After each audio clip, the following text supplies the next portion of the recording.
Bonsoir et bienvenue à vous en direct sur Public Sénat. Voici les titres du 22h ce soir. Les fonctionnaires dans la rue pour demander des hausses de rémunération que le gouvernement juge légitimes mais impossibles en ces temps de restrictions budgétaires. Annoncé comme le premier grand mouvement de l'ère Hollande, l'appel à la grève a été finalement peu suivi selon le ministère de la fonction publique avec moins de 7% des grévistes. Les syndicats décomptaient pour leur part 150 000 manifestants dans toute la France. Et de leur côté, les salariés de Goodyear continuent à se battre pour leurs emplois alors que le site d'Amiens-Nord doit fermer. 1173 personnes pourraient ainsi perdre leur travail. Le ministre du redressement productif, Arnaud Montebourg, souhaite toutefois ramener tout le monde à la table des négociations. Négociations qui s'annoncent par avance tendues, tant direction et syndicats se rejettent la responsabilité l'un sur l'autre. Et puis depuis le début de l'intervention française au Mali, il y a de cela 20 jours, la même question reste posée. Mais où est donc l'Europe de la défense? Tandis que l'armée française poursuit sa progression dans le nord du pays, vers Kidal, les soldats des autres pays européens brillent par leur absence. Faux, rétorque le gouvernement. Notre invité pour en parler ce soir, le ministre en charge des Affaires européennes, Bernard Cazeneuve, tout à l'heure. Voilà pour le programme de votre 22h. Merci d'être en notre compagnie ce soir. Les quelques 5 millions d'agents de la fonction publique étaient appelés ce jeudi à la grève par 3 syndicats. Finalement, cette journée n'a été que peu suivie à hauteur de 7%. Selon les chiffres du ministère de la fonction publique, les syndicats, quant à eux, décomptent 150 000 manifestants dans les rues. Retour sur leurs revendications avec Jérôme Rabier. Ils sont venus de l'éducation nationale, des agences d'État comme Pôle emploi ou encore de l'hôpital public pour dire stop aux politiques d'austérité. Les fonctionnaires veulent un vrai changement et sont venus crier leurs revendications syndicales. C'est un moratoire immédiat sur toutes les suppressions d'emplois et des créations partout où il y en a besoin. C'est également l'augmentation des salaires et du pouvoir d'achat. C'est l'abrogation du jour de carence, mesure inique. Le changement a ouvert des espoirs et de l'impatience. Si le gouvernement veut réussir, il ne peut pas attendre 5 ans. Donc c'est maintenant qu'il faut effectivement engager toutes les discussions nécessaires. Dans le cortège, de nombreuses revendications différentes en fonction du métier, comme ces animateurs inquiets de la réforme des rythmes scolaires. Le bien-être des enfants, c'est de ne pas travailler 5 jours, éventuellement le samedi matin. Et notre travail, nous, en tant qu'animateurs, est mis en cause. Nous ne savons pas à la rentrée qu'est-ce que nous devenons. Principale préoccupation des manifestants, le pouvoir d'achat en baisse des fonctionnaires. Leurs salaires sont en effet gelés depuis maintenant 3 ans. Nos salaires, ça va, ça suffit. Ça fait longtemps qu'ils avancent pas, qu'ils bougent pas, qu'ils sont bloqués. Les points d'indice n'évoluent pas. Et on a des conditions de travail qui se dégradent, qui sont de plus en plus dures. Et on a l'impression que d'un gouvernement à l'autre, rien n'a changé. Un premier test à l'appel de 3 centrales syndicales pour engager le rapport de force avec le gouvernement. Le 7 février prochain, une réunion est prévue au ministère de la fonction publique pour évoquer la question des salaires. Les syndicats ont déjà prévenu, sans coup de pouce significatif, ils redescendront dans la rue. Le ministre du redressement productif veut la relance des négociations pour sauver Goodyear à Amiens. Arnaud Montebourg souhaite, dit-il, ramener tout le monde autour de la table. Ce ne sera pas chose facile tant les tensions sont grandes entre syndicats et direction. Le fabricant de pneus a annoncé la fermeture de son site dans la Somme. 1173 emplois sont en jeu. On voit tout cela avec Mathilde Bélanger. C'est la seule option possible, estime la direction de Goodyear. En 2011, le site d'Amiens-Nord a perdu à lui seul 61 millions d'euros. Avec sa fermeture, 1173 postes sont voués à disparaître. C'est une décision d'autant plus regrettable dans le sens où des solutions auraient pu être trouvées. Depuis 5 ans, nous avons travaillé de manière acharnée afin de trouver des solutions. En 2008, en effet, un premier plan social de 800 salariés avait été annoncé avant d'être annulé par la justice. Depuis, des négociations de reprise par le groupe américain Titan ont eu lieu sans résultat. En septembre dernier, un nouveau plan de départ volontaire est annulé. Direction et syndicats se renvoient la responsabilité de l'échec des négociations. Depuis le début, nous avions raison, le plan Titan n'a jamais existé, premièrement. Deuxièmement, la direction confirme ce qui était annoncé par le journal Le Monde. Elle a un projet de vouloir fermer le site d'Amiens-Nord et de réduire les volumes d'emplois, y compris dans d'autres sites en Europe. Hier, Arnaud Montebourg estimait possible d'éviter le pire pour Goodyear. Le ministre du redressement productif dit avoir pris contact avec Titan pour tenter de réactiver le plan de reprise de l'usine. Et on évoque à présent la lente montée en puissance des emplois d'avenir réservés, vous le savez, aux jeunes peu qualifiés. Le gouvernement en a prévu 100 000 en un an comme réponse au marasme de l'emploi, mais le rythme des signatures devra sérieusement s'accélérer pour atteindre cet objectif. Regardez ce reportage à Bondy en Seine-Saint-Denis de Cécile Sixou. À la mission locale de Bondy, depuis 3 mois en coulisses, on s'active pour concrétiser des emplois d'avenir. Est-ce que tu peux me dire un petit peu comment ça s'est passé ce matin, l'information? Ouais. La réunion avec les associations? Première étape, trouver des employeurs. Associations et collectivités sont concernées. Mais sur le terrain, Samir Harish, le directeur de l'établissement, est confronté à des contraintes inattendues, notamment avec les associations. Il y a quelques éléments qui sont quand même fondamentaux dans la mesure. Le tutorat. Donc l'association doit avoir au moins un employé pour pouvoir assurer cette mission de tutorat. Il faut aussi se projeter sur une période assez longue, puisque c'est 3 ans. En revanche, la communauté d'agglomération de Bondy s'est-elle engagée à signer 52 contrats. Mais selon Sylvie Badou, responsable de l'emploi, les démarches restent complexes. Ce qui a été long, c'est d'avoir la circulaire et toutes les données.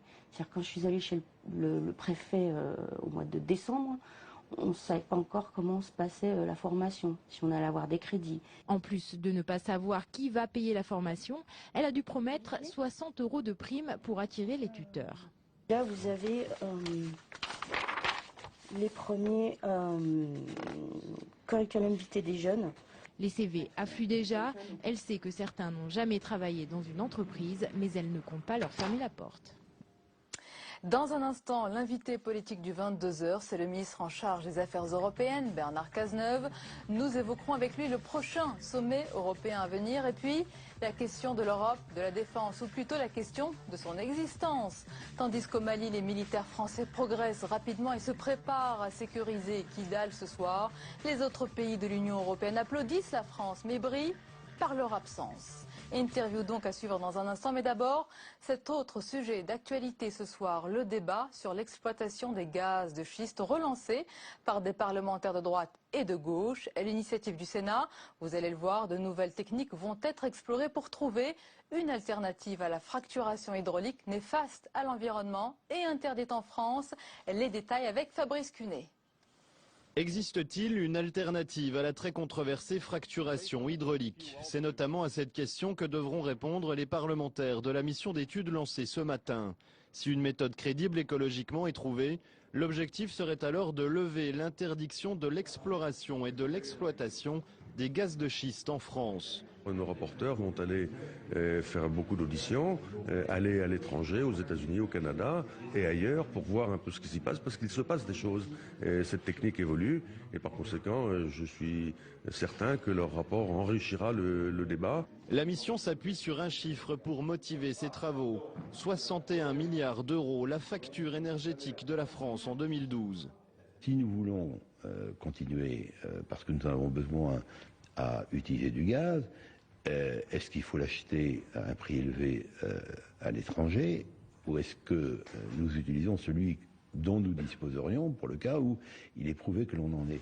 De nombreux groupes sont sur les rangs en cas de modification de la loi à terme. Les enjeux économiques sont énormes, mais les parlementaires réfutent toute pression des lobbies du secteur. Je ne sais pas qui va exploiter ces ressources, franchement. On ne sait pas. Pour l'instant, on est dans une phase d'exploration et ce qu'on peut espérer, c'est que le sous-sol français puisse livrer toute sa richesse. Les travaux de la mission doivent durer 6 mois, mais un rapport d'étape interviendra en avril. L'idée, peser sur le débat autour de la transition énergétique programmée au printemps. Et avec nous sur le plateau du 22h ce soir, nos invités, je vous les présente avec plaisir. D'abord l'invité politique, c'est le ministre en charge des Affaires européennes, Bernard Cazeneuve, bonsoir. Bonsoir. Et bienvenue à vous. Avec nous également Stéphane Rosès, bonsoir. Bonsoir. Professeur à Sciences Po et président de CAP. Et notre chroniqueur Jean-Louis Goumbaud, bonsoir Jean-Louis. Bonsoir Sonia. Alors Bernard Cazeneuve, depuis le premier jour jusqu'au 20e jour aujourd'hui de l'intervention au Mali, on s'interroge sur l'Europe de la défense. Comment l'Européen convaincu que vous êtes juge ses soutiens poli, mais du bout des lèvres des pays européens? Oui, ça n'est pas le cas. J'entends ça depuis le début de cette opération. C'est comme si la presse française avait décidé de ne pas analyser ce qui se passe sur la question malienne depuis des mois au sein de l'Union européenne et plus particulièrement depuis que la France a décidé d'intervenir au Mali pour les raisons que l'on sait. D'abord, l'ensemble des résolutions prises par le Conseil de sécurité des Nations Unies et qui définissent le cadre légal international qui autorise le déploiement de troupes au Mali pour que le Mali puisse retrouver son intégrité territoriale. Ces résolutions ont été prises parce qu'il y a eu une action conjointe de l'Union européenne. Je me souviens d'avoir au sein du Conseil Affaires Générales de l'Union Européenne, avec mes collègues, abordé à plusieurs reprises cette question. Laurent Fabius l'a fait à de nombreuses reprises au sein du Conseil Affaires Générales en étant précurseur, et nous avons toujours eu, lorsqu'il s'est agi de définir le cadre international, le soutien de l'Union européenne. Lorsqu'il s'est agi de définir les conditions dans lesquelles nous allions former les troupes africaines, la MISMA, former l'armée malienne, parce que c'est à l'armée malienne et aux troupes africaines de créer les conditions de la reconstitution de l'intégrité territoriale du Mali et la paix durable dans cette région. Nous l'avons fait avec l'Union européenne. Mais la tragédie au Mali n'a pas fait sortir de leur caserne les Allemands, les Italiens. Mais ça n'était pas. D'abord, ça n'est pas exact. C'est une réalité. Non, ça n'est pas exact parce qu'aujourd'hui. Mais parce qu'au Mali, aujourd'hui, vous avez des formateurs qui sont au sein de IUTM. Ces formateurs sont des militaires allemands, des militaires français, des militaires italiens. Il y a, je crois, à peu près 500 formateurs européens qui vont être déployés au Mali pour assurer la formation de la MISMA et de l'armée malienne, et nous avons par ailleurs des moyens qui nous sont alloués par l'ensemble des pays de l'Union européenne, des moyens d'acheminement, des moyens sanitaires, des moyens humanitaires, et nous avons aussi des moyens financiers, puisque comme vous l'avez vu hier à l'occasion de la conférence d'Addis Abeba, ce sont de nombreux pays européens qui ont décidé de contribuer financièrement au financement de cette... Vous n'allez pas nous dire que l'Europe de la défense aujourd'hui est une réussite. Non, mais ce que je veux simplement vous dire, c'est que... Nous sommes déçus de le constater aussi. Mais vous avez tort de le constater parce que ce qui s'est passé au Mali, en termes de préparation du cadre légal international d'intervention, en termes de formation des militaires sur place, à la fois les troupes de la MISMA et les troupes de l'armée malienne, en termes d'accompagnement en moyens sanitaires et humanitaires, et par ailleurs en termes d'accompagnement financier de l'opération, est l'opération la plus préparée par l'Union européenne qui ne soit jamais intervenue en Afrique. Oui, paradoxalement, finalement, votre analyse, votre restitution des choses semble montrer, ne semble-t-elle pas montrer que finalement la France se satisfait finalement de retrouver des prérogatives de politique? Tout se passe comme si l'Allemagne était dans un auto-empêchement. Est-ce que c'est lié à son histoire? Est-ce que c'est lié à une difficulté d'avoir avec elle l'opinion publique? Est-ce que c'est lié aux deux? En un mot, la France, sur ce sujet malien, est la nation qui, je dirais, a une surface projective politique et militaire qui lui redonne, dans le couple franco-allemand ou en matière européenne, finalement, une prérogative politique que les autres ne semblent pas vouloir ou pouvoir. Alors, non, je ne partage absolument pas votre analyse. Nous n'avons jamais voulu intervenir seuls au Mali. Nous avons voulu au Mali, que ce soit les Africains eux-mêmes qui créent les conditions, 1, de la reconstitution de l'intégrité territoriale du Mali, 2, des conditions du dialogue politique, et 3, nous avons voulu aussi que ce soit la CEDEAO, l'Union africaine, qui soit moteur dans ce processus. L'Europe économique nous donne de l'espoir. Est-ce que vous dites aujourd'hui que les nuages les plus sombres s'éloignent de la zone euro ? Nous ne sommes pas sûrs que les nuages les plus sombres s'éloignent de la zone euro. Ce dont nous sommes à peu près certains, c'est que des dispositions ont été prises pour que nous puissions réussir la sortie de crise. Qu'avons-nous fait? Nous avons pris des dispositions pour réorienter la politique de l'Union européenne sur le chemin de la croissance. Le plan de 120 milliards, ce n'est pas un solde de tout compte. Nous allons essayer d'amplifier ce plan de 120 milliards par un bon budget pour l'Union européenne. C'est l'objet des discussions en cours dont nous espérons qu'elles aboutiront à un compromis à l'occasion du Conseil européen des 7 et 8. Les nuages sont toujours sur notre tête. Oui, mais nous avons aussi amélioré la situation financière puisque nous avons engagé l'Europe sur le chemin de l'union bancaire en trouvant un compromis avec les Allemands sur la supervision bancaire. Nous avons créé les conditions d'une intervention des mécanismes de solidarité et de la Banque centrale européenne sur les marchés secondaires des dettes qui a permis d'éviter que l'Union européenne ne se trouve confrontée à des attaques spéculatives. Il y a un optimisme ambiant quand même sur l'avenir de la zone euro. Est-ce que ça veut dire que tout risque de rechute est exclu? Alors on ne peut rien exclure, notamment les problèmes de rechute. Et j'en vois un Aujourd'hui, l'euro a dépassé les 1,35 $. M. Montebourg lui-même s'en est inquiété. Qu'est-ce qu'on fait?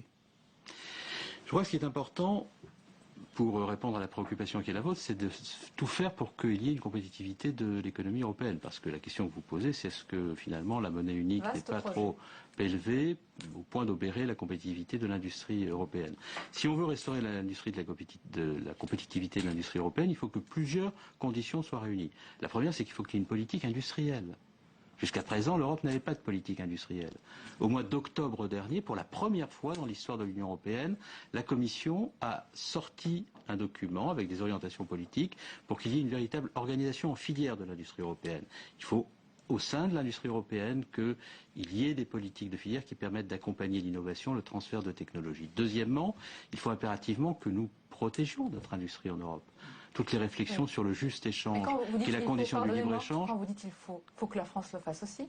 Mais nous le faisons. Oui. Le pacte de compétitivité. C'est pas un vœu. Non, mais nous le faisons précisément parce que nous avons souhaité la réorientation de la politique de l'Union sur le chemin de la croissance. Nous avons l'Europe qui s'engage sur le chemin de la politique industrielle. Nous sommes des militants du juste échange pour que le libre-échange ne signifie pas la désindustrialisation. Et chez nous, nous mettons en place un plan de compétitivité, d'emploi et de croissance qui se traduit par des décisions structurelles. Où il sera question du budget européen, de l'enveloppe dont disposeront les 27 pour la période 2014-2020. Lors du dernier sommet, il n'y a pas eu entente. Est-ce que vous croyez cette fois-ci en un accord? Enfin. Je souhaite cet accord, j'y crois. Vous l'avez dit la fois dernière. Oui, mais la fois dernière, les choses ont beaucoup progressé. Et la fois dernière, je vous ai dit que cet accord serait extraordinairement difficile et que ce qui comptait, c'est que le Conseil européen permette de progresser sur un certain nombre de sujets importants. Les Britanniques voulaient que la négociation se réduise à une discussion sur des coupes sur le budget européen et des rabais et des chèques pour eux-mêmes. Nous avons dit que nous ne voulions pas que la négociation sur le budget européen se réduise à cela. S'il n'y a pas d'accord, c'est parce que nous n'avons pas accepté que la négociation se réduise à cela et que nous souhaitons qu'il y ait un bon budget pour l'Europe qui permette de faire de bonnes politiques de croissance. Il faut donc trouver un équilibre à l'occasion de la négociation qui aura lieu le 7 et le 8. Cet équilibre, c'est comment arriver à un niveau de dépenses qui soit maîtrisé sans pour autant obérer les possibilités de faire de la croissance et de l'emploi, et comment équilibrer les trois grandes politiques. Entre elles, la cohésion, la PAC et la politique de croissance. Vous êtes toujours sur l'idée qu'il faut que le budget n'augmente pas. Vous êtes toujours sur une croissance zéro, alors que le monde change, le monde évolue et on demande de plus en plus de choses à l'Europe. Oui, mais quand on regarde la manière dont le budget de l'Union européenne est conçu, on se rend compte que les budgets consacrés à la croissance dans les propositions de la Commission et du Conseil européen sont des budgets qui conduiront les budgets alloués à la croissance à augmenter de près de 50%. Par exemple, les budgets consacrés au programme Connecting Europe, qui permet de faire la numérisation du territoire, la transition énergétique, les transports propres, augmenteraient dans le budget de l'Union européenne s'il n'y avait pas de coupes supplémentaires de près de 400%. Il y a des postes qui sont atteints, Bernard Cazeneuve. Est-ce que vous craignez pour la politique agricole et plus précisément pour les paiements directs dont bénéficient les agriculteurs français? Il y en a qui nous écoutent ce soir, ils sont inquiets. C'est notre ligne rouge et notre première priorité. C'est la raison pour laquelle nous avons demandé à Herman Van Rompuy, à l'occasion de la précédente négociation, d'augmenter le budget de la politique agricole commune. Il l'a fait à hauteur de 8 milliards.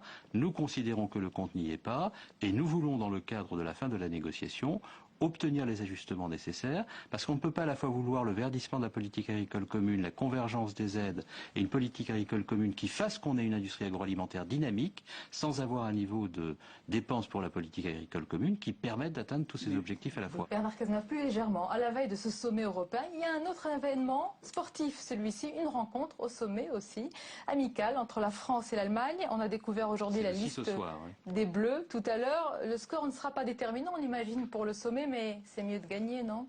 Bien sûr que c'est mieux de gagner. Vous y serez? Oui, bien sûr. Vous pensez qu'on aura un beau score, comme l'année dernière? La France avait battu l'Allemagne. En tous les cas, dans les tribunes, je donnerai de la voix avec les supporters. Angela Merkel aussi, elle sera là. Oui, du côté allemand, elle donnera de la voix aussi. Angela Merkel souhaitera légitimement que ce soit l'Allemagne qui gagne, mais à la fin, que ce soit l'Allemagne ou la France, ce sera l'Europe. Alors, quelques questions sur vous. Vos prédécesseurs au poste de ministre des Affaires européennes sont restés quelques mois en place. Vous avez dit espérer bien rester tout le quinquennat. Est-ce que vous avez un secret de longévité? Dans ce cas-là, dites-le à tous les autres ministres. Ou est-ce que c'est une complicité sans faille avec le président que vous connaissez très bien? De toute façon, je disais ça c'est de l'humour dans une forme d'autodérision. Il y a beaucoup d'ironie en ce moment de la part des ministres. Non, vous savez, l'autodérision, ne doit jamais aller jusqu'à l'auto-dénigrement. Et elle ne doit pas non plus empêcher de faire les choses sérieusement. On peut faire les choses sérieusement sans se prendre au sérieux. J'essaie de les faire sérieusement. Et en même temps, ce que j'ai voulu dire en disant cela, c'est que moi, je n'étais pas arrivé dans ce ministère pour m'en servir comme d'un marchepied afin d'assouvir des ambitions pour après. C'est un ministère merveilleux qui implique qu'on s'y consacre totalement. Il y a beaucoup de travail technique à faire. Et une manière pour la France de dire son engagement dans l'Europe et sa foi dans l'Europe, c'est, lorsqu'on est ministre des Affaires européennes, d'être totalement dans sa mission, avec passion, et d'essayer de faire en sorte qu'on ait le temps de pouvoir l'accomplir longtemps. Dites-moi, Bernard Cazeneuve, quand il s'agit des grands sommets européens, où il est question de politique et d'économie, c'est le président de la République, François Hollande, et c'est normal, qui est en première ligne et à la manœuvre. Quand il s'agit des questions de défense européenne, c'est l'expérimenté Fabius et la révélation Le Drian, qui sont aussi à la manœuvre et en première ligne. Que vous laisse-t-il? On a l'impression que c'est la portion congrue de l'Europe. Non, pas du tout. Le ministre des Affaires européennes, c'est un soutier.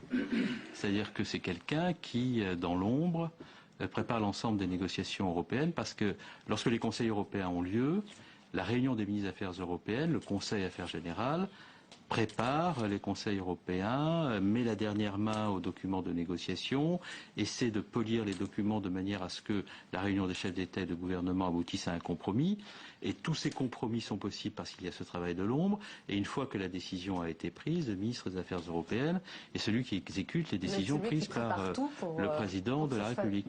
Oui, mais enfin, ce qui est intéressant, c'est la politique à laquelle on contribue, c'est les contacts qui se nouent, la complexité des sujets, la possibilité de trouver à un moment donné un chemin pour un compromis dont on sait qu'il est utile pour son pays. Les capitales européennes vont rencontrer les responsables dans les différents pays de l'Union. Qui, selon vous, aujourd'hui en Europe, a une vraie vision?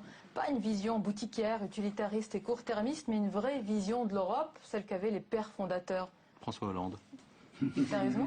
Vous avez des alliés, vous avez des alliés en l'occurrence, ou c'est lorsqu'il y a un sujet avec Angela Merkel que François Hollande, contrairement à Nicolas Sarkozy qui était un joueur d'échecs, François Hollande donne le sentiment d'être plutôt un joueur de go qui joue des forces, des influences. Est-ce que vous avez le sentiment que, nonobstant le fait de desserrer les taux de l'austérité d'Angela Merkel, il y a un propos qui se dégage? Est-ce que c'est une Europe communautaire, une Europe des nations? On arrive à la fin de cet entretien.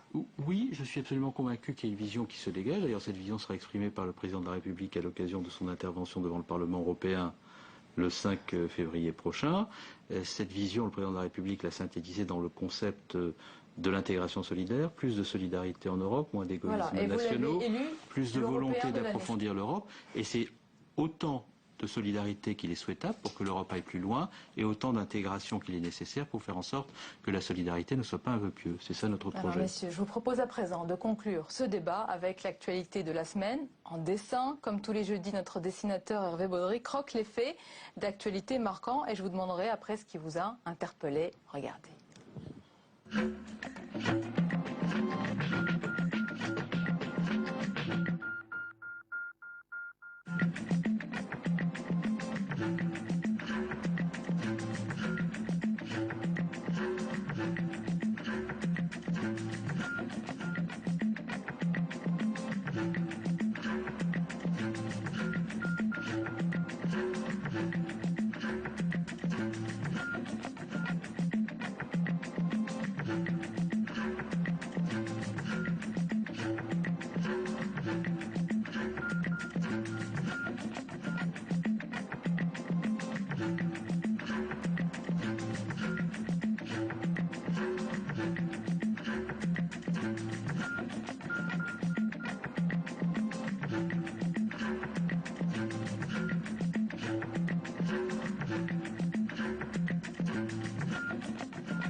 Voilà pour cette semaine tout en images. Bernard Cazeneuve, qu'est-ce qui vous a interpellé? Qu'est-ce que vous retenez?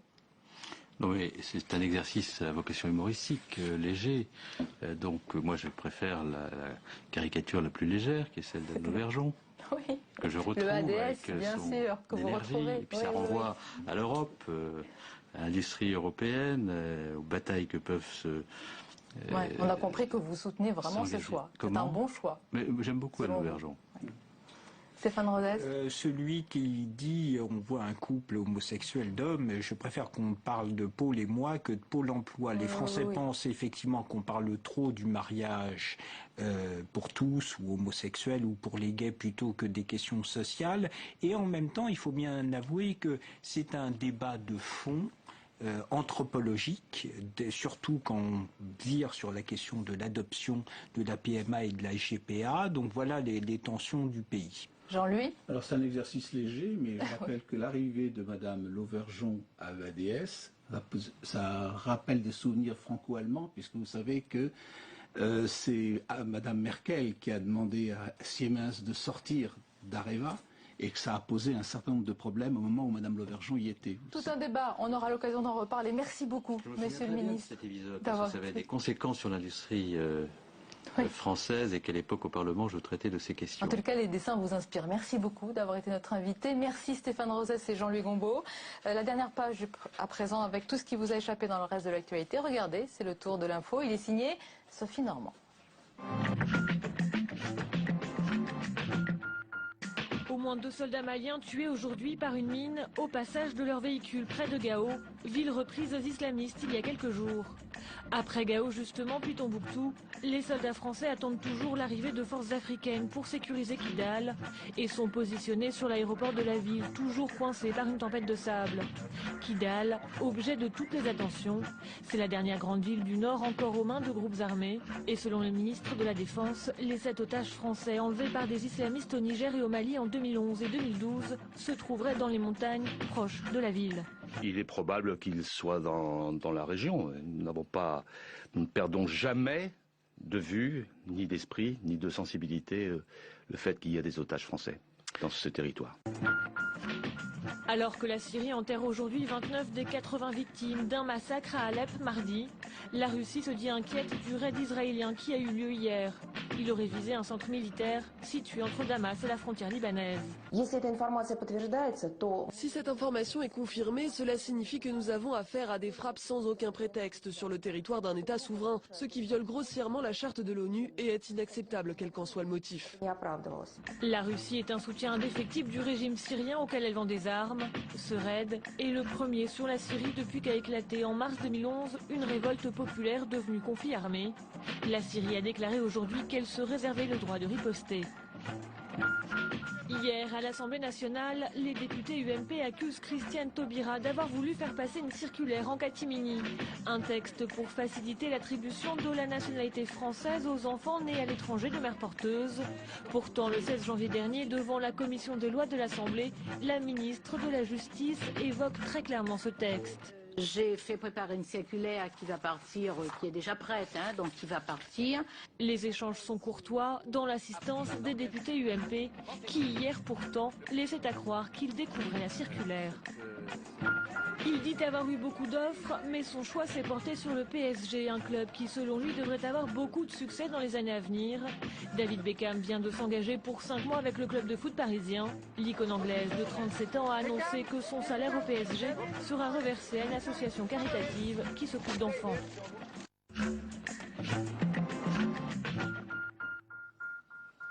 Et on arrive à la fin de ce journal. Merci de nous avoir suivis. Belle et douce soirée à vous. À lundi avec plaisir, toujours, bien sûr.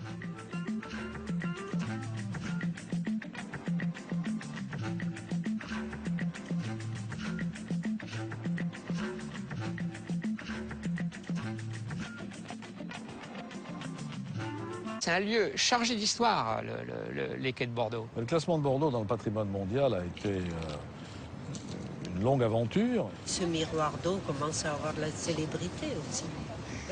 Magnifique. On a l'eau, les jardins, très beaux bâtiments en même temps. À ce milliard, il ne pourra pas se payer un loyer à 600 €. Et là, les rénovations qu'ils vont faire sur la place, alors ça va enfoncer le clou. Avant, vous pouviez vous loger sur les quais pour une bouchée de pain, parce que vous aviez 8 voies de voiture, c'est extrêmement bruyant. Dans certains quartiers, immeubles vétustes et insalubres, un ensemble urbain. Magnifique. On craint une pollution nouvelle. 120 logements ont été démolis. Depuis 13 ans, on a fait pétition sur pétition. Vous avez qu'à laisser tel que c'était, c'est de l'argent foutu en l'air. Le pont sera terminé dans moins de 2 ans. C'est fini, c'est une page qui va être tournée. Il n'y a jamais eu aucune concertation. Tous les dysfonctionnements de la société urbaine. Besoin de renouveau.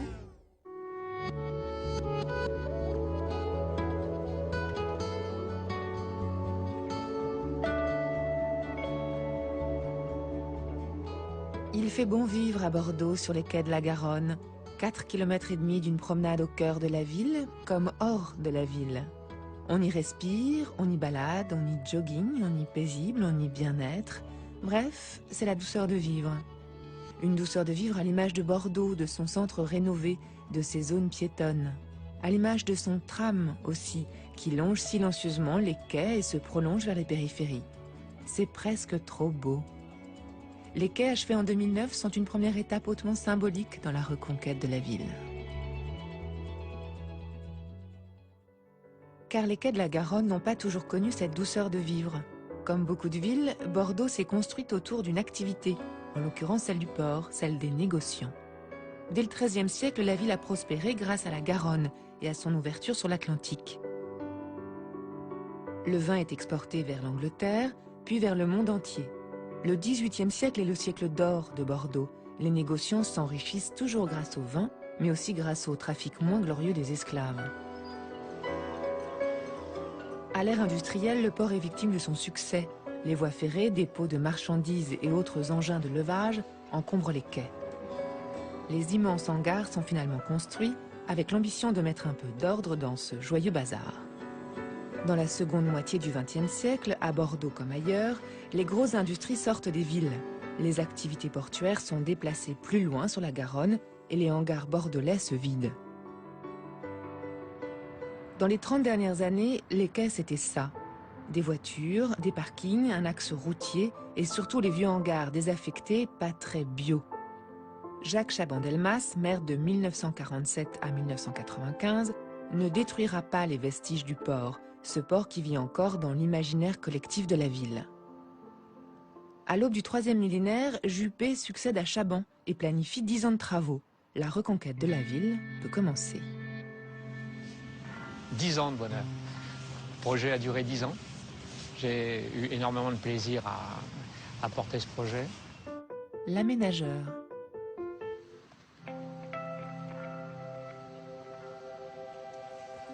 Thierry Guichard était le maître d'œuvre du projet. Le responsable du chantier, c'était lui. Ce ciel-là et ce soleil après la pluie, moi je trouve que c'est merveilleux à Bordeaux. Ça donne une autre dimension à la ville. Ce fleuve fait 400 mètres de large et quand on est sur les quais, on n'a plus l'impression d'être en ville. On a l'impression soit d'être au bord de la mer, soit d'être au bord d'un lac. On n'est plus dans la ville.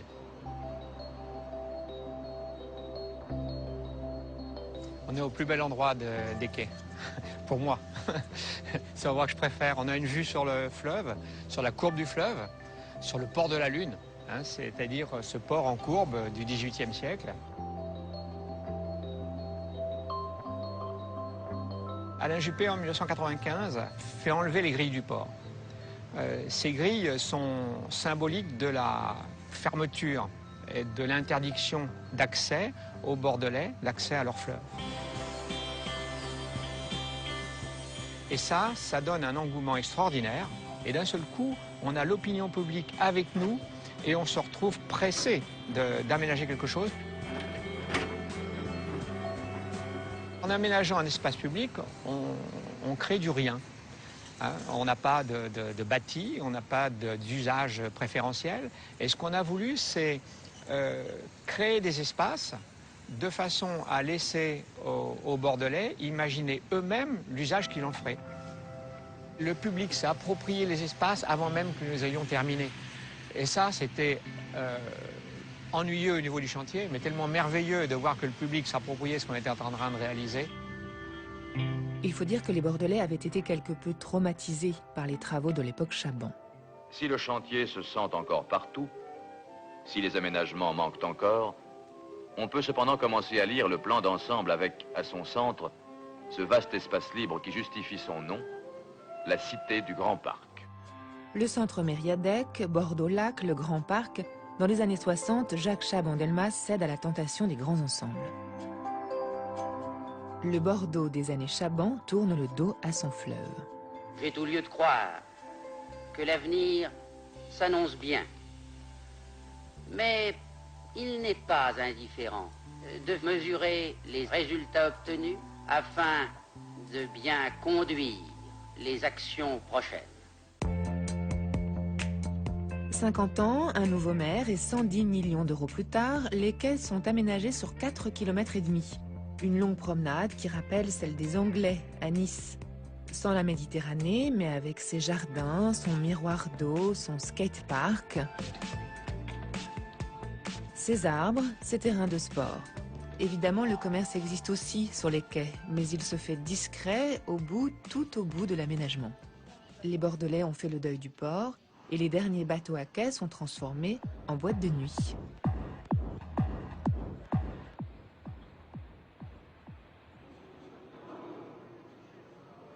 Aujourd'hui, le passage par Bordeaux d'un bateau de fret est exceptionnel, au point que pour l'occasion, le maire, M. Alain Juppé himself, se déplace en personne.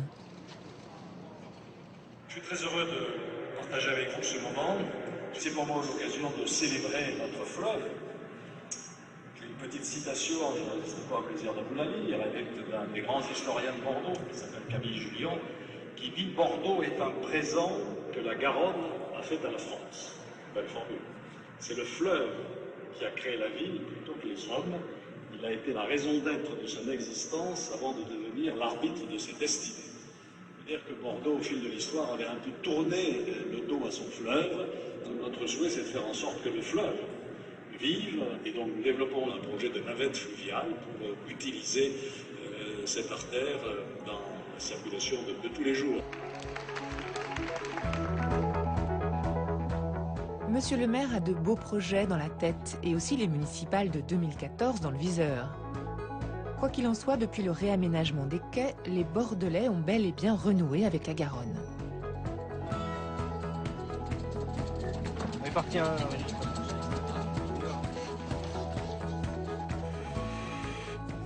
Ce qu'on va faire, c'est qu'on va aller voir rapidement s'il y a du vent. Donc là, on va aller un peu plus vite.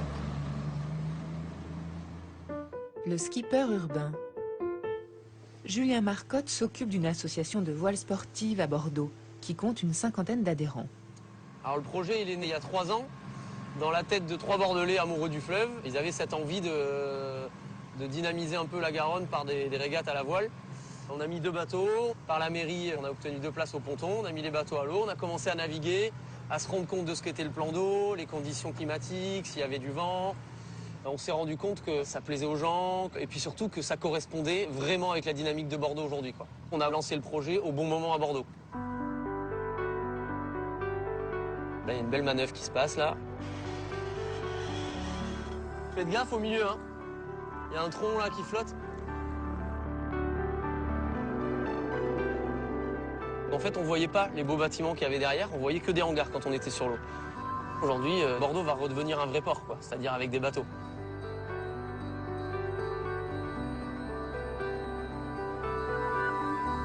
Tiens, voilà la vedette de Jean d'Estuaire.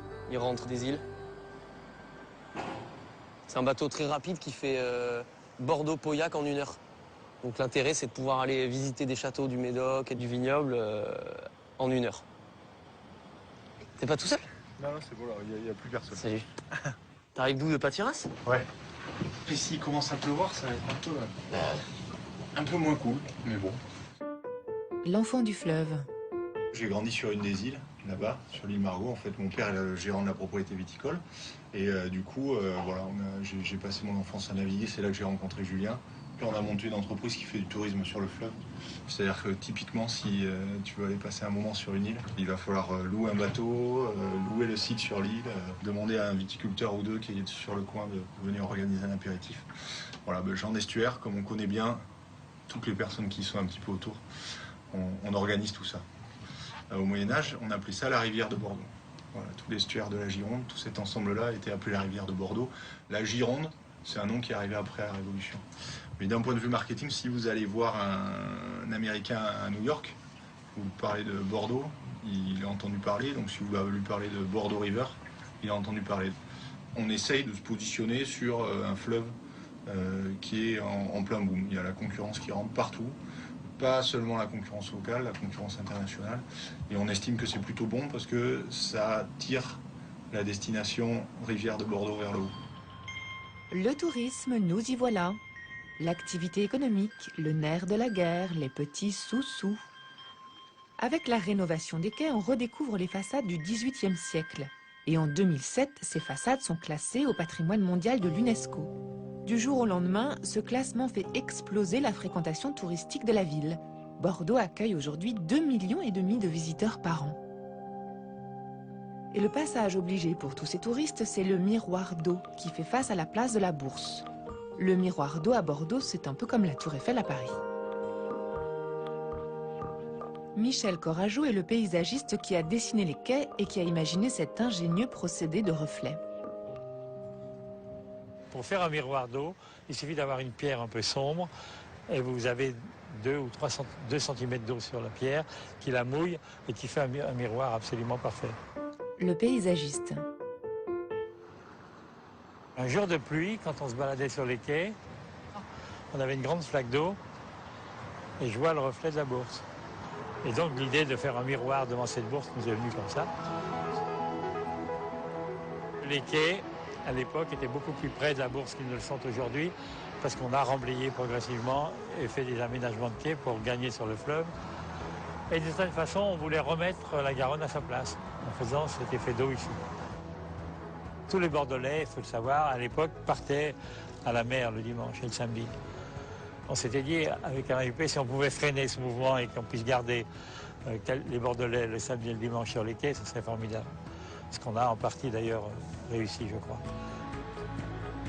C'est beau la modernité du tram sur le pont de Pierre.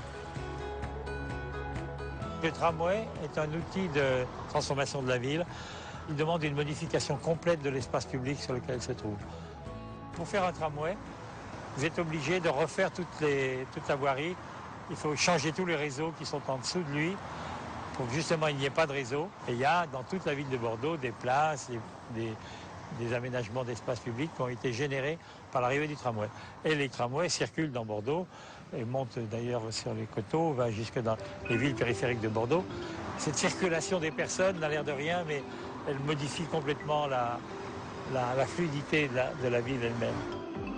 Bordeaux compte aujourd'hui 3 lignes de tramway qui ont été réalisées en seulement 10 ans, en même temps que l'aménagement des quais. Ces lignes se croisent au centre-ville et rayonnent vers les périphéries de Bordeaux.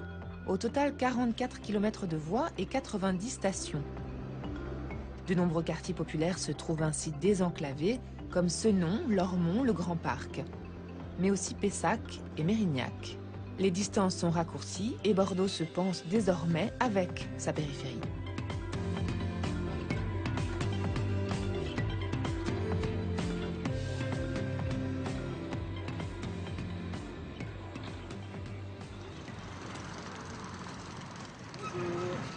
Je voudrais que Bordeaux devienne une métropole de rang européen.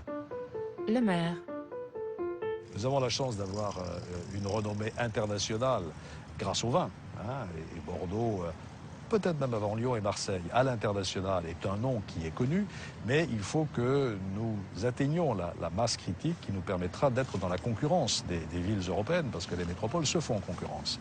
D'où l'objectif du projet urbain que j'ai lancé en 2008 et qui s'articule avec celui de la communauté urbaine, d'une ville qui atteignent à peu près 1 million d'habitants. C'est réaliste et je pense que ça sera utile pour élargir notamment notre bassin d'emploi. Pour y parvenir, nous avons 2 atouts majeurs. D'abord, le désenclavement définitif, si je puis dire, de Bordeaux avec la réalisation des lignes à grande vitesse. Et nous avons des centaines d'hectares dans Bordeaux, intramuros, qui sont urbanisables. J'ai décidé ce que j'appelle l'arc de développement durable avec des nouveaux quartiers dont certains sont en train de sortir de terre auprès du lac, auprès des bassins à flot, grâce aux 2 nouveaux ponts dont l'un est presque achevé et l'autre sera construit d'ici quelques années. Également sur la rive droite où nous avons de vastes espaces. Monsieur le maire voit grand. Il voit l'Europe. Il voit Paris à 2 heures de TGV. Il voit un grand projet baptisé Bordeaux 2030. Ce grand projet qui a commencé avec les quais et le tram.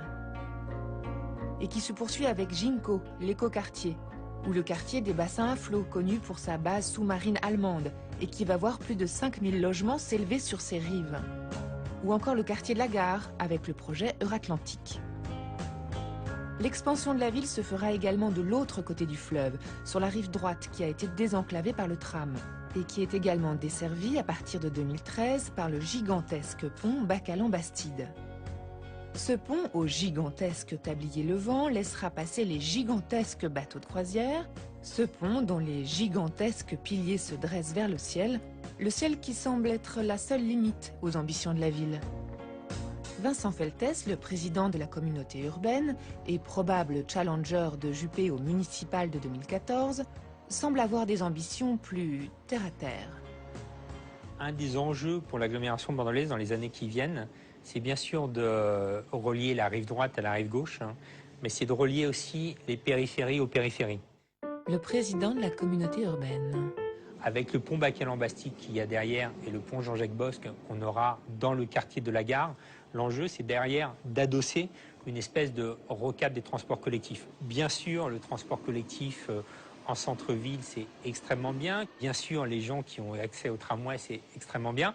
En même temps, on sait que tout le monde n'a pas accès au tramway et la circulation est devenue beaucoup plus douce en centre-ville, mais un peu plus compliquée dans la périphérie. D'autant plus qu'on a articulé ça avec une politique de stationnement favorisant les résidents, mais peut-être plus dissuasif pour les banlieusards, entre guillemets. Et donc c'est cette espèce de question du mélange, de la mixité qui se pose aujourd'hui. Il faut croître, mais il faut croître aussi pour accueillir toutes les populations.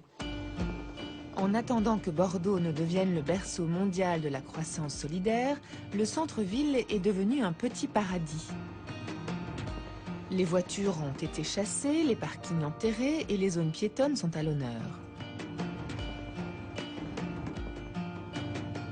Stéphane Puisatéry vit à 200 mètres des quais, derrière la place de la Bourse, au centre du centre. Là, vous avez quelque chose de très intéressant. Ici, on avait auparavant une véritable autoroute. Il y avait 5-6 voies, donc de véhicules qui descendaient de la place Gambetta à la Garonne, et c'était l'autoroute. Aujourd'hui, ce sont comme des Ramblas de Barcelone, avec quelques terrasses, des petits jardins, des arbres, des bancs où les gens peuvent s'arrêter. Le fait d'éjecter l'automobile hors de l'hypercentre était une volonté délibérée et qui devait nécessairement accompagner la politique de mise en œuvre du tramway. Le riverain. Allez, montre que tu sais ouvrir la porte. Voilà, très bien, voilà. Le représentant de l'association des commerçants de Bordeaux ne voulait pas du tramway parce qu'il n'avait pas envie de voir arriver la racaille dans le centre-ville. Il n'avait pas compris qu'il y avait une nécessité d'avoir des transports en commun, qu'il fallait que les gens puissent venir faire leurs courses, que ça serait intéressant pour le commerce bordelais. Et d'ailleurs, la rue Sainte-Catherine, le vendredi ou le samedi, est noire de monde. Et ces gens-là, ils achètent dans le commerce bordelais. Et ces gens-là viennent de toute la communauté urbaine. Bien sûr, vous avez de temps à autre des petits incidents, mais je veux dire, comme dans toutes les villes de France, où il y a une transformation qui s'est opérée sur le plan de la sociologie, c'est la politique de réhabilitation du centre-ville, notamment, qui était en partie déserté en raison de la vétusté d'un certain nombre d'immeubles. Donc de l'apport d'une nouvelle population qui est arrivée aussi parce que les transports en commun, facilité de se déplacer, peut-être pas besoin d'avoir une voiture pour se déplacer, pour aller faire ses courses, donc voilà. Donc le centre-ville a retrouvé un certain dynamisme. Et il y a des gens qui, comme moi, ont pris le pari parce que le prix du mètre carré n'était pas cher et qu'on n'avait pas les moyens d'aller acheter ailleurs, de s'implanter dans ces quartiers-là. L'embellissement de la ville rayonne depuis les quais et le pari de s'implanter dans le centre de Bordeaux a été payant. En 10 ans, le prix du mètre carré a doublé, passant de 2 à 4 000 €. Les bobos ont gagné le gros lot. Le quartier des Chartrons est devenu emblématique de la métamorphose du centre-ville. Ce quartier, historiquement celui des négociants, a été rénové par Juppé et accueille un musée d'art moderne dans un ancien entrepôt. Ironie du sort, les bobos bien connus pour porter le cœur à gauche ont investi le quartier, au point qu'en 2007, monsieur le maire en a perdu les législatives et qu'en 2012, il ne s'est pas présenté. Au centre de Bordeaux, un quartier est tout de même resté assez populaire, c'est le quartier Saint-Michel. Et lors de l'aménagement des quais, on y a construit évidemment des terrains de sport. Samira Itmedi est architecte. Son équipe a construit ses équipements et elle aime venir flâner à Saint-Michel. La Bordelaise. Là-bas, il y a la Toupina. C'est les petites surprises. Le quartier populaire, c'est un des restaurants les plus huppés en fait, de la ville, qui se trouve là, mais depuis longtemps. Il n'en reste pas beaucoup. Les rues comme ça, les façades aussi éclectiques. C'est encore pas mal dans son jus, quoi. Ici, bientôt, réhabilitation de 5 logements sociaux publics. C'est un immeuble sans doute vétuste, acheté il y a très très longtemps par une famille qui au bout d'un moment n'a plus les moyens de faire tous les travaux et du coup après l'a loué à des populations plus fragiles. Voilà, donc ils vivent très nombreux dans les apparts, enfin comme dans toutes les grandes villes. C'est typiquement un immeuble dans donc, le Saint-Michel, parce qu'il y a plusieurs quartiers comme ça qui sont ciblés pour être rénovés.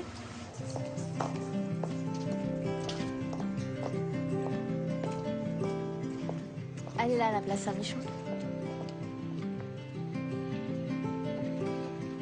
Le chantier a commencé. Ça se voit pas beaucoup, mais il y a des petits trous. Il y a des... On travaille sur les réseaux, donc ça se passe pas mal en dessous. Et en tout cas, c'est ici que le samedi matin et le dimanche matin. Le dimanche, c'est la brocante. Et le samedi, il y a le marché aux légumes. Et ici, c'est le marché ouvert. Donc c'est un très beau marché parce qu'il est en rond autour de la flèche. Ça va? Ouais. Et ils vont enlever le marché, et ils vont pas le remettre en fait. Ah bah ça, moi je suis pas sûre qu'ils l'enlèvent. Hein. Enfin, je pense pas qu'ils vont l'enlever. Parce qu'en fait, d'après ce que j'ai compris, ils ont fait des essais là sur la place, ça va être des pavés en bois qu'ils vont remettre. Ah oui, ça c'est sûr. Donc si on met des pavés en bois, ils vont pas remettre les camions dessus. Hein. C'est dommage parce que c'est un quartier ici assez multiracial, cosmopolite quoi. Ouais. Et ça, d'ici des années, ça sera plus ça quoi. C'est un peu dommage. Ils vont exclure les gens quoi, c'est pas très bien quoi. Si tout le monde va commencer à augmenter les loyers, tout ça... Oui, c'est ça. Ça dépend des propriétaires et voilà. de comment si un loyer qui fait 400 €, tu dis à quelqu'un, vous partez, on vous met là-bas, vous allez revenir, mais qu'il est à 600, la personne ne va pas revenir. Quoi. 4, 5 ans, 6 ans, ça sera fini. Hein. Il n'y aura pas un loyer à moins de 600 €. Quoi. Ça commence à monter déjà. Ouais. Enfin, ça fait déjà bien 3-4 ans déjà. Alors qu'il se passe, c'est quartier tout propre, tout bien, tout nickel au niveau d'hygiène, c'est un truc. Hein. Ouais, donc voilà. J'en reviens à ça, mais c'est pas ce niveau-là. C'est propre, mais dans les deux sens qu'ils veulent. C'est exclure les gens, voilà.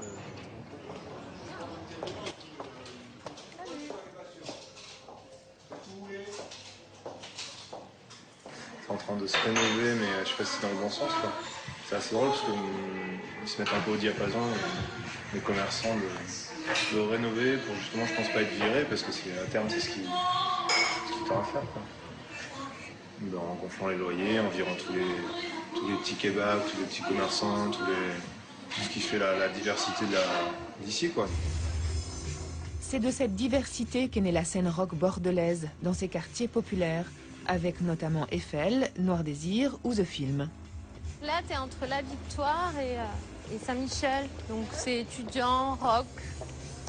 Il y a des salles de concert, il y avait l'Hérétique qui était là. Anciens zoos bizarres et tout, il y a eu du monde qui est passé. Et ça a changé.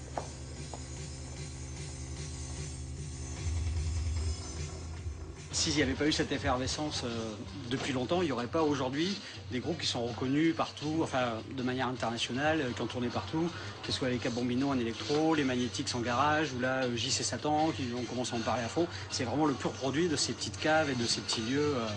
Et c'est des groupes qui sont vraiment extraordinaires. C'est pas seulement des petits groupes locaux qui ont réussi, c'est des groupes qui ont une carrure internationale. Et tout ce qui est clubbing, discothèque, ça a été relégué, déplacé sur les quais de Paludat, voilà, pour un peu moins gêner Les riverains. Les riverains. Mais c'est sûr que la politique de la mairie, c'est plutôt si elle pouvait mettre tous ces trucs brillants en périphérie, elle le ferait. Pour pas gêner les électeurs. Donc c'est sûr qu'après, ces gens qui organisent des concerts de musique actuelle amplifiée sont très peu aidés, subventionnés. On va filer le pognon plutôt à ceux qui font du jazz et du classique.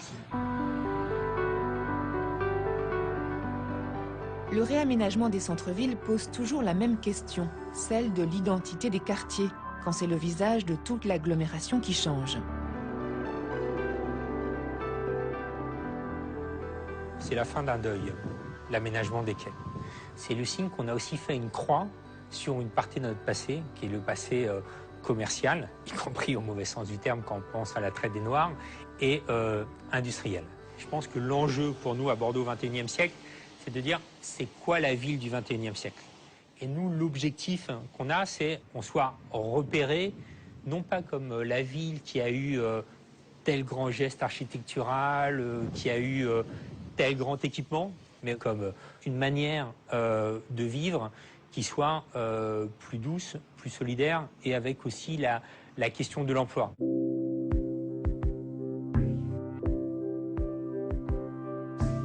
N'en déplaise au futur challenger d'Alain Juppé à la mairie, le renouveau de Bordeaux se fait actuellement avec de grandes signatures de l'architecture, qui assureront sans doute la postérité au maire actuel de la ville. Jean Nouvel, Winnie Maas, Paul Andreu. À grand renfort d'animation 3D, la Cité du Vin qui s'élèvera au bout des quais préfigure cette grande vision. Les prochaines élections municipales opposeront bien deux visions de la ville, deux ambitions clairement positionnées.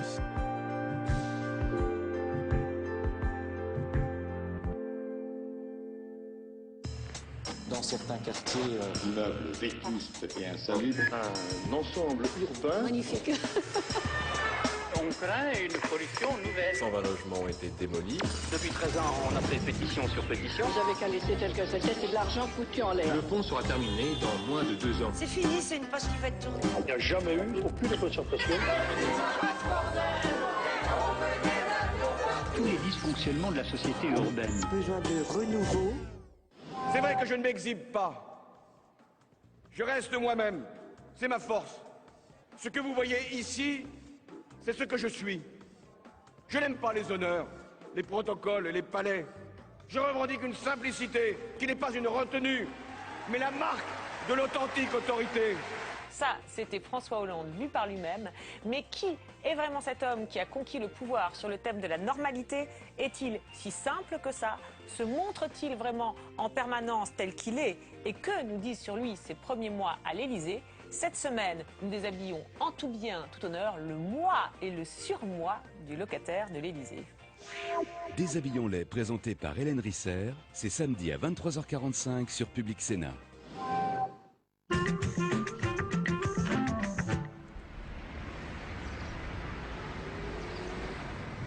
Il est le symbole du goût français, le camembert de Normandie, un fromage aujourd'hui menacé par l'industrie et les normes européennes. Alors peut-on encore bien manger en France? Les produits de qualité sont-ils en danger? Direction la Normandie, région gourmande par excellence, je vous emmène.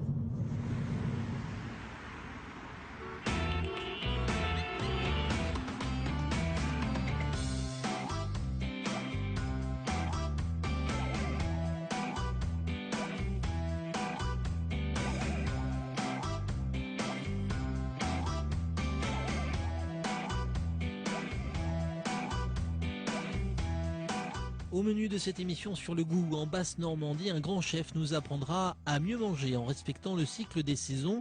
Cuisine haut de gamme, mais aussi cuisine accessible à tous, avec les astuces d'une conseillère de la Banque alimentaire pour cuisiner pas cher. Enfin, rencontre avec ces entreprises qui inventent les aliments de demain. Et pour démarrer, détour par Camembert, un patrimoine menacé.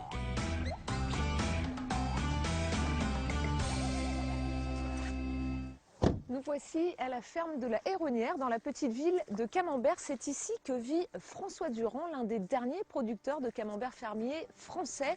Une exploitation familiale, 60 vaches, du lait cru moulé à la louche, un petit goût de Normandie qui résiste à l'industrie.